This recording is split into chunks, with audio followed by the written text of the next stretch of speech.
All right, good morning, everybody. Welcome back to the Wednesdays with Wolbes. This is Zehava and Aryeh Wolbe coming to you live from Houston, Texas on all of the social media platforms, and to our friends on Zoom, thank you so much for joining us today.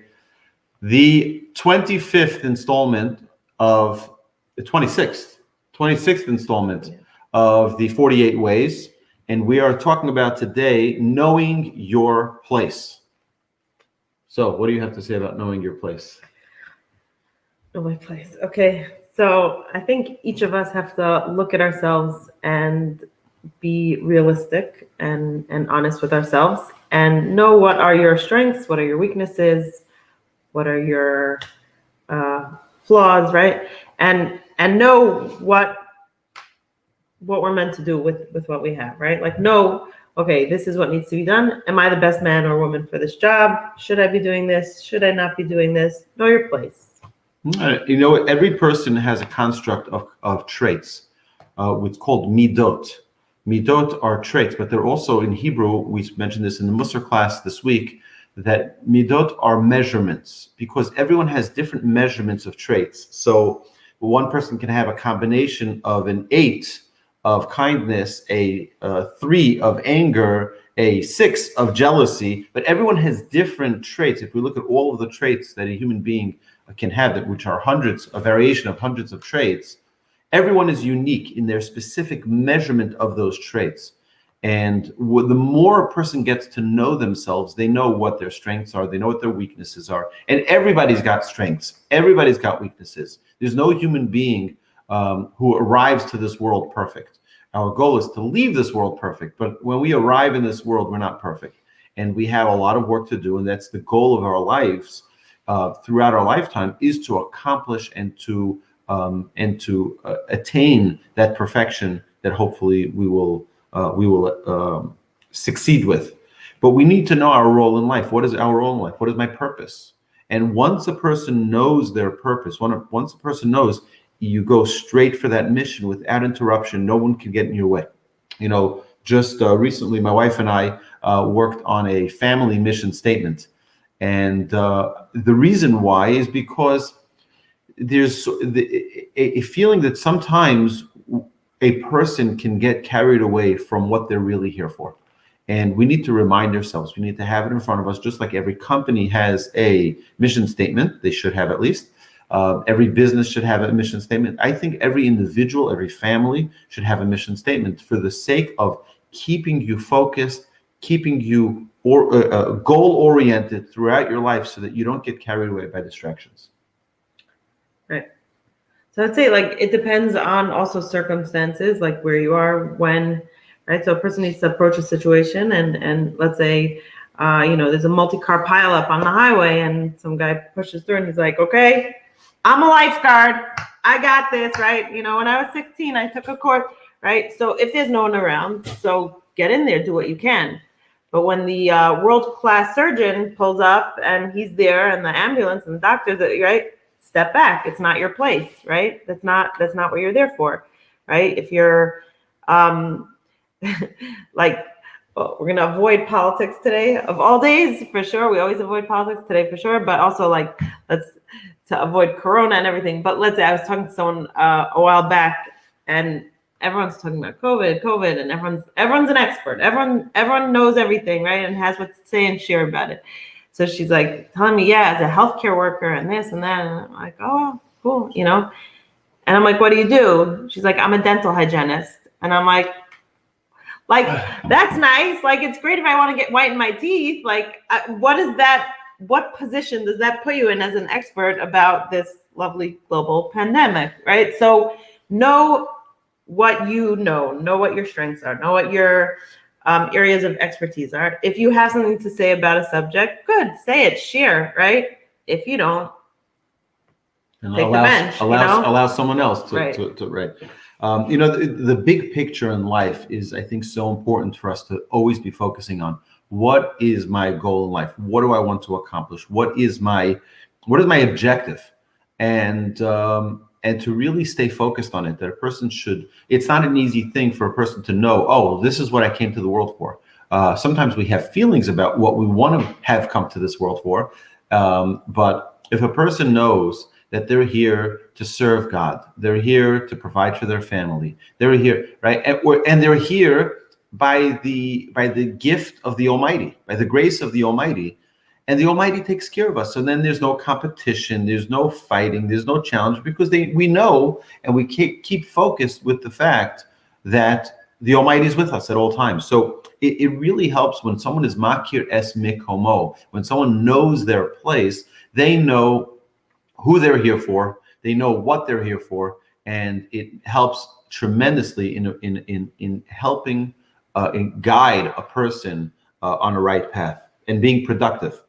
Right. So in the military, there's ranks. In a hospital, there's, ranks. In an office, there's the boss and the floor director and the manager and right. There's always ranks because it helps establish what's your place, where you're supposed to be, like what. And then it doesn't mean the person on the top is higher or better than the person on the bottom, and things shift. And someone who's an expert in one thing needs advice and help in something else. And everyone needs to know, where are we? Where do I stand, right? A babysitter shows up at your house, you pay them so you go out and have a, dinner, and you come home and they're like, well, I think that your children need more structure, and it would be best if there was, less junk in the, whatever. And it starts giving you like parenting advice, and you're like, and by the way, I rearranged. Take your $30 and go, right? Like we actually had someone who like rearranged my pantry while I was out. I'm like, excuse me, right?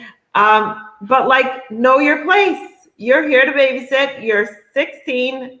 Go study for your math final tomorrow. Thank you. Now, on the other hand, like if God forbid a babysitter was in a home and she saw there was neglect, there was abuse, there was something that, right? So yeah, you would hopefully know that that's a time to step up. That is your place. That is a time to say something, right? But you want people to be in a position that they step up to the game. When there's something to be done, do it. If you also don't want someone, like we had my Dora, the love of my life, my cleaning lady, right? She left for a while and I got someone else, and she came to the house and she walks in and she's just like sitting there, and I'm like, okay, can you wash the dishes? Okay. She washes the dishes. This is going on for like a week or two, and like, then she's like sitting and on her phone or just like sitting at the table. And I'm like, okay, can you sweep? Okay. Next, there's like the pile of towel, and each thing that had to be done, I had to like literally one by one tell her like, please do this. So you wanna be a person that assesses the situation, sees what needs to be done, be like Dora, You see what needs to be done and you do it. You don't have to wait for instructions. But if it's not your expertise, if it's not something you know how to do, step back. So one of the great traits of leadership and of any person who wants to really know their place and fit in properly is when you have people who are smarter than you, when you have people who are more knowledgeable than you, think twice before you talk, okay? And that is to understand that there are people who are professionals in whatever arena they're dealing with, and they can have a piece of wisdom that you're unaware of, that you don't, that you're not familiar with, right? And it's important to bring in, to get other opinions, to ask people who are professionals, to ask people who know any specific area that you're looking into, an area of wisdom, an area of practical life, to get people involved, ask them their opinion, listen before you talk. Right. So also, let's say back to our good friend, the world-class surgeon who can be super helpful in a scene of an accident or in a hospital or whatever, right? So he might not be the right person for marriage advice. Maybe he is, maybe he's not. Doesn't just because someone excels in one thing, and it doesn't mean if they're older or if they have more plaques hanging on their wall, doesn't necessarily qualify them for anything else. So that person, it goes both ways, meaning like that person has to know himself. What are his limitations? What are things he could give advice on? And also to know when to seek advice of others who are below him, right? So I think I said this story in like one of the first classes on this series. it just cracks me up a little. So I'm just going to repeat it quickly. My sister is, my younger sister is a psychologist, Dr. Friedman, my sister, the doctor, right? And so when we were in high school, we had a principal, and she later, my sister now lives back in New Jersey, and she started getting phone calls from this principal. So it was like, "Hi, this is so and so. I'm calling. Is this Dr. Friedman? Yeah, I'm calling for advice on this and how to handle this situation." Okay, great. She speaks to her again a few days later, a week later. She's calling her constantly, like for, it was like an ongoing thing every, whatever, for months, years. And she's calling Dr. Friedman for this great sage advice on how to handle different situations, different students, things that come up. And she's like, "Wow, you're so knowledgeable. Thank you. So much insight, so much, and at one school dinner or something like that, a community function, my sister sees her and walks over to her and says, "So-and-so, I'm sorry I didn't follow up about this person that you asked me about." And she stares at my sister with this blank expression. And she's like, "You're Dr. Friedman? That's you?" And, and yes, it was, right? And when it hit her that her old student, who's 50 years younger than her, right, is this big Dr. Friedman that she's asking advice to, right? My sister never heard from her again, right? And, and it's awkward and it's weird, right? But you have to know that, things shift, right? You're an expert in one thing, someone's an expert in something else. And also, over time, roles can reverse, right? A parent who still treats their child as this little schnook who needs reminders to go wash their hands and brush it, right? Kids grow up. So a parent could always keep treating their child like a little child, or they can realize they've grown up. They might know things that I don't know and ask them for advice. So again, these things can reverse. We're not born into when we say know your place, doesn't mean you're born into this little box and stay there for your whole life. No, so that's very narrow vision, right? People say I was born into this poor immigrant family. There's nothing I could do. This is how no, if you want to, you have to hustle, right? And this is what you know, I was born a woman. I was born with this physical limitation, handicap, whatever it is, right? So there are challenges that we all have, but we are able to know what we're capable, what are our goals, what are things that we want to do and want to achieve. There's certain things you won't be able to achieve, right? I will never be a Kohen. It's not on my goal list, but that's not possible, right? So there are things that we have to know. This is, these are your things. These are my strengths. Be honest with yourself. Look, what are my strengths? What are my weaknesses? What are my character flaws? You're born with a certain thing. You're born into a certain time. You're born into the 21st century. Those people born ahead of their time, or right? You're born into the set of circumstance you are. We live in a big world. There's a lot of people, and we each have a unique mission, something to contribute to this world. And instead of feeling lost and swallowed up by the world, we have to really know that we each really do have something. So know when it's your place, know when you have something to contribute. And when that's not your thing, you don't always need to be sharing your expert advice, or when it's not warranted. Right. So you mentioned something very, very interesting about knowing your place, that sometimes your place changes. And I think it's very important, particularly regarding education, like you mentioned. My son now is 18 years old, but sometimes we still think, and we autocorrect. He's not a 12-year-old anymore. He's not an 8-year-old anymore, right? He's a mature, grown adult. He can vote. He voted, right? He can do whatever an 18-year-old can do, but he's a man of his own. And we need to realize that as parents, that our children change, and times change. We need to always be recalibrating and readjusting. So we should never be afraid to ask for advice. We should never be afraid to ask. I remember with our first child, with our oldest, I remember he was insistent on not sitting in a high chair. He was insistent in not sitting in a high chair. He wanted to sit in an adult's chair, just like the adults were sitting. And what happened? What happened is that it became a big struggle. I asked one of my mentors, who was very knowledgeable in education, and he said, "Well, would you want to sit in a high chair?" I said, "No, but I'm not a baby." He says, "Well, he doesn't feel like he's a baby either.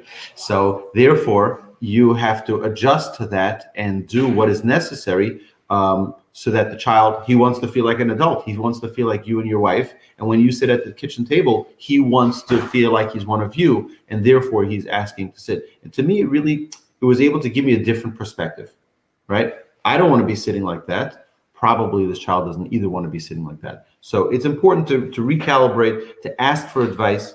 If you don't take control of your life, you're being manipulated by others. And every person needs to take control of their own lives, know who they are, know what they're here for, get control, because otherwise the alternative is that someone else is controlling you.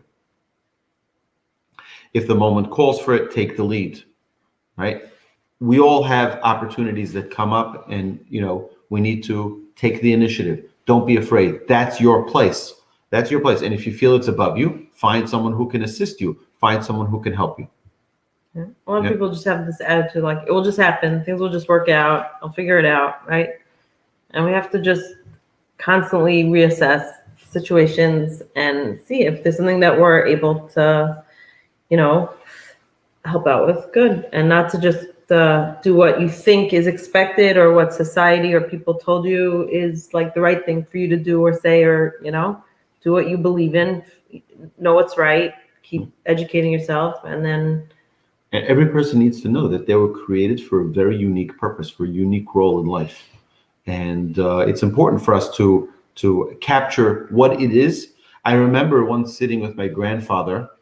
I come to my grandfather's house, and my great uncle, Rabbi Chaim Kreisworth of blessed memory, who was older than my grandfather, was sitting in my grandfather's seat. Now, it's an odd thing. My grandfather was a very big rabbi. So was his brother-in-law, Rabbi Chaim Kreisworth. But he sat, Rabbi Chaim Kreisworth. My grandfather was sitting next to him with such humility and with such, simplicity, and listening to every word. I was always wondering, it's like, you give him your seat? Well, my grandfather had a lot of gratitude and appreciation for my great uncle, who was his brother-in-law, but also perhaps he felt that Chaim Kreisworth, who was a master in Torah on unbelievable levels, perhaps he felt that he's more wise than him, and he needs to, humble himself before this great sage. So, my grandfather didn't speak in front of people who he felt perhaps were greater than him in wisdom, who greater than him in years, to listen and to be willing to accept. Most people don't know or recognize that we are temporary residents here. And there's a remarkable story that there was once one of the Rothschilds was traveling around Europe, and he arrives at the house of the Chafetz Chaim. And the Chafetz Chaim had a little simple bench, and a little simple table, and you hear this multi-gazillionaire is sitting there with the Chafetz Chaim, and he says, "Rabbi, where's all your furniture?" He says, "Where's your furniture?" He says, "Me, I'm just traveling. I'm not here to stay." He says, "I'm also traveling. Life is a travel, right? I'm not here to stay, and therefore, I don't need any furniture because I'm just traveling." We have to remember that. We have to remember that the world to come, right? We have a seat waiting for us. It says, Kol Yisrael Yesh Lahem Chelik L'Olam Haba. The whole entire Jewish people, we all have a portion of the world to come.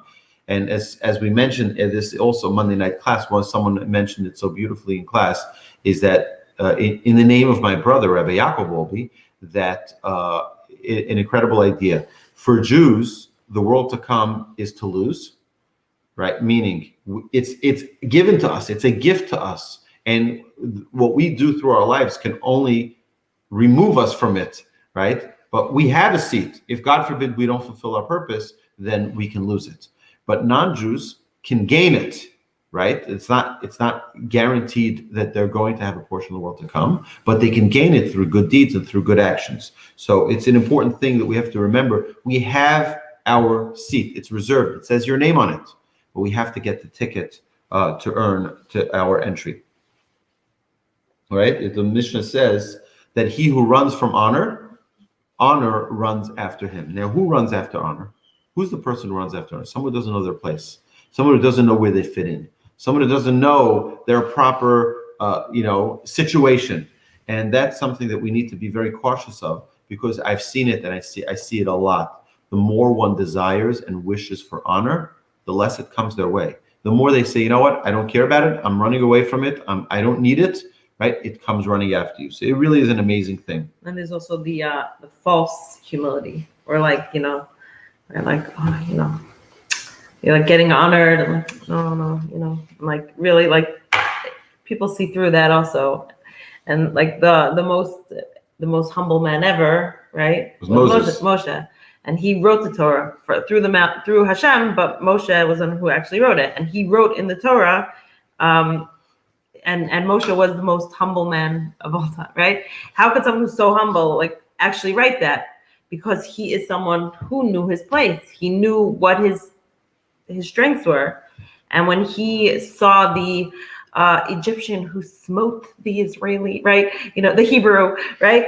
And it says that he looked around and he saw that there was no man. So it doesn't just mean that he saw like no one's watching him. Okay, he could knock out this, Egyptian thug and bury him and he'll get away with murder, right? That's not what it's trying to say. It says he looked around and saw there was no man. He saw there's no one else. There's no one else to do this job. This Egyptian is, beating up this, this like nice little Jew boy, and there's no one else to do anything about it. So he stepped up to the plate. He says, I'm going to be the leader here, because he looked around. There's someone else better, more qualified, more capable that could do this. Nope. Okay, there is no man, and now I'm going to do it. And this whole so that's real humility, is like knowing himself, knowing his actual place, knowing what to do, and then he's able to become the greatest leader while still remaining humble and whatever. Arrogance gets in our way.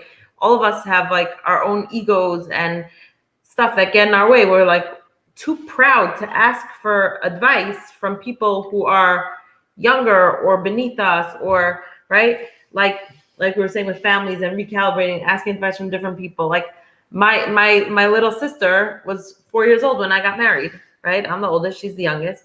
Now we're very close, we're good friends, we're right. But like she just gave me her a really good pulled beef recipe, right? And I'm gonna say, who are you to give me a pulled beef recipe? Like, I've been cooking since before you're born. No, like that's not right. I'm saying that's a dumb example, but right? You have to say, like, you're not 4 years old anymore. You've mastered in culinary, right? Like, so you're able to say, like, and that's like obviously a small example, but I'm saying from anything that goes on, right? My other sister that I was mentioning before, I'm happy to ask her for advice on how to handle a certain situation, because she has that knowledge, she has that background. Another sister, another brother, right? You could ask different people from different things. Don't let your arrogance, don't let your ego that you think you know everything and you know best to block you from asking advice in other fields, from finding out different things. I would say just tell us that Torah is compared to water, because water doesn't stay at the top of the mountain. It rolls down to the bottom of the mountain. And the Torah, likewise, this the Rambam says that the Torah doesn't reside among those who are haughty or those who are arrogant, only those who are humble. Just like water goes down to the bottom of the mountain, so too Torah goes to those who are humble. And we know that Moshe was the most humble of all men. Humility, people make a mistake in thinking humility means that they're out of sight, that they're sitting in the corner. That's not what humility is. Humility means you know that everything you have is a gift. You know what you're here for. You know your purpose, and you're focused on it. And you don't, arrogance is taking credit for things that you don't deserve credit for. For example, it says sheker hachein vehevel hayofi, right? False is grace, and beauty is vain. Why? What does that mean? This is in Eshet Chayil. This is in the Woman of Valor that we sing every Shabbos for our special wives respectively. What we're saying is that sheker hachein, meaning praising grace, praising beauty. Did someone work for that beauty? No. The Almighty gives it as a gift. You either have it or you don't. Right? So that a person needs to recognize that that is not something that you should take pride in or feel that people should honor you for that, because that's not something you've earned. But Isha Yirat Hashem Hititalel. But a woman who is God-fearing, that is a trait that's acquired, and something that's acquired, that is something which is praiseworthy. So our sages constantly remind us that Moses wasn't just an individual who was humble. Moses was an individual who was humble because he knew his place. He knew his relationship with God. One of the great sages had I would call it a near-death experience in the Talmud, and he was as if he was dead. Right? He was unconscious for a very long time. And when he finally regained his consciousness, his father said to him, in those worlds that you were in, what did you see? And he said, Olam hafach ra'isi, I saw an upside down world. What do you mean an upside down world? What is an upside down, right? What is that? He said, the upside down world that I saw was that those who were elevated and honored here were disgraced there. And those who were disgraced here were honored there. So sometimes perhaps the people we're looking at that we think are not respectful, those who are not worthy of our honor, those who are not the people who should be in the leadership of our communities and so on and so forth, those, because of whatever deficiency we might think they have, we have to remember that those are the people who in the world to come will be up on top. Right? The word makom, it says makir es mekomo, know your place. Makom refers to Hashem, to the Almighty, right? Makir es mekomo is to recognize your God, right? You have to know your God. You have to know why God put you here. God loves you. He gives you the ability to succeed. He gives you the ability to produce and to do great things. We have to know the reason why we're here. We have to know that. Okay, and then. For me, I don't know if you have more you wanted to share, but the key to happiness is knowing and appreciating what you have. Know where you stand and get a greater appreciation of yourself. We have to know we have unbelievable contributions we can make to society. We have unbelievable contributions that we can give over to, whether it's our family, whether it's to our friends. We have to find the right way. We have to find the right place, the right method that those words can be accepted and we can be hopefully elevated. I think it's Pirkei Avos. It says, "B'makom she'ein ish ishtadel liyosesh." Is that in the It's mentioned source? Many times. Okay, so in the place that there is no man, like I was mentioning before with Moshe, Rabbi, Moses, right?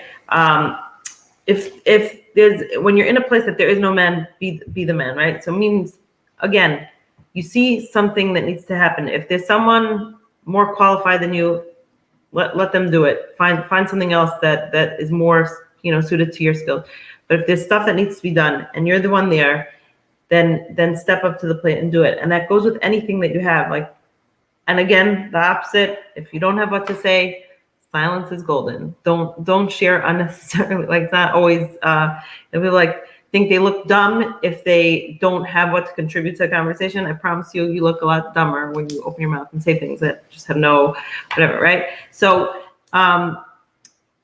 if you have what to contribute, don't hide it. Don't keep it to yourself, right? I was at the park yesterday with the kids, right? There's a kid there with these Doritos, these Israeli. Well, Doritos are everywhere, but they're only kosher. They do kosher runs in Israel, so they sell them here. So they're a little more expensive. It's a special treat. The kid is sharing his Doritos, right? And there's another kid with another snack, and he's like, COVID, and we're not sharing, right? But the kid who's right. You have something that other people want, share it. You have Torah knowledge, share it, right?